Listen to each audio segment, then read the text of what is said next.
Maris Racal ay isa si Boy Abunda sa nagbigay ng kanyang opinyon sa show nito na Fasto. Pero hindi nga ina-expect ng mga netizen ang sinabi ni Boy.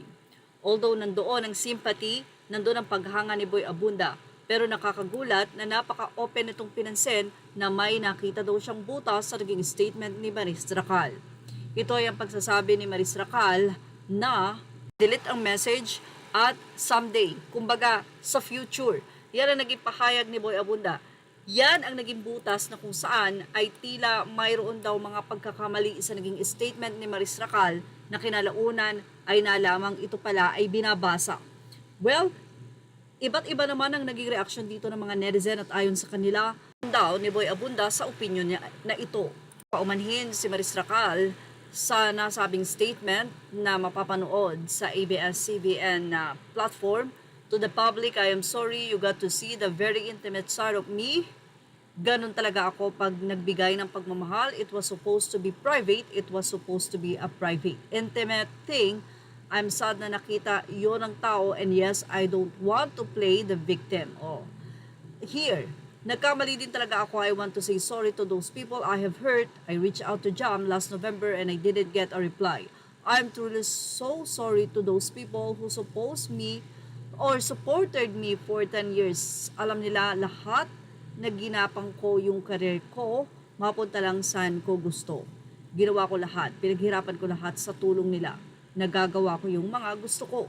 Sa statement, opinion na ito ni Boy Abunda, may mga nagsalita at narito ang naging opinion o reaksyon naman ng mga netizen, anonymous commentator mula sa Fashion Police. Your apology is owed to Rico and Jam alone. Regaining your dignity start there.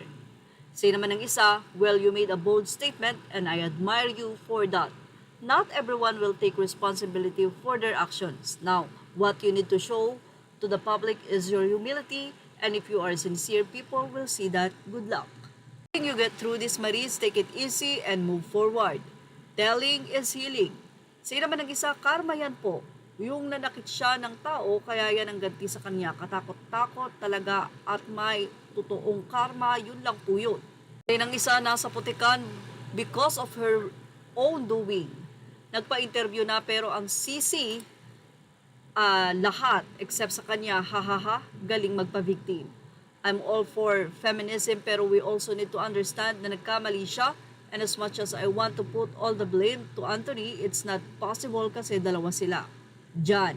Nagkamali na nga, nasa putikan na nginudngod pa ni Boy.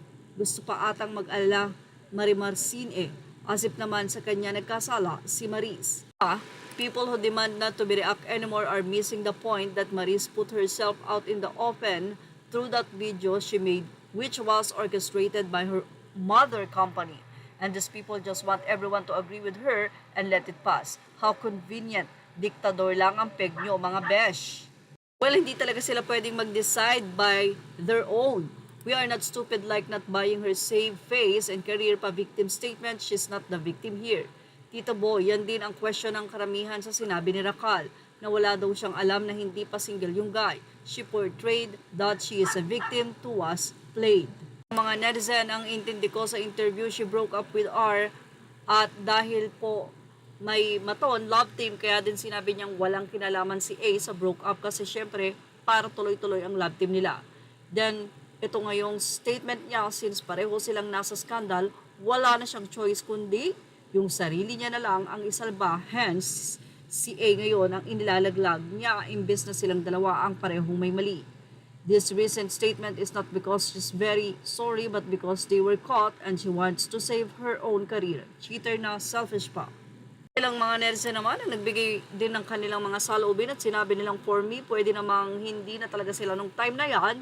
May attraction, yes, pero walang ginawang may way magka-infidelity. So bago pa siya tuluyang magkasala, nakipaghiwalay na lang talaga siya. That makes sense kasi gano'n naman minsan you really fall out of love. Kaya mas humanga ako kay Rico Blanco, talagang minahal niya si Maris. He protected her until the end. Malaki ang sinayang ni Maris. Say pa ng ibang mga netizen, the benefits of not being in the same network, kaya ni Tito Boy mag-form ng sariling opinyon. Everybody else may show kasama si Maris and Anthony of their work directly with her. Pero He really does have a point, hindi ba? He just said what was on everyone's mind. I think she knew talaga kasi the public knew of Jam's existence then siya hindi. That's fishy. Medyo naawa ako kay Maris kasi she was exposed this way. Pero of course, ayaw ko rin sa mga naninira ng relasyon. It's just a really difficult situation to be in, whether you'd be the Maris or the Jam.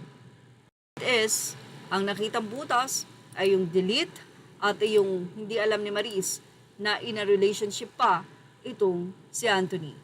Yan ang naging opinyon ni Boy Abunda.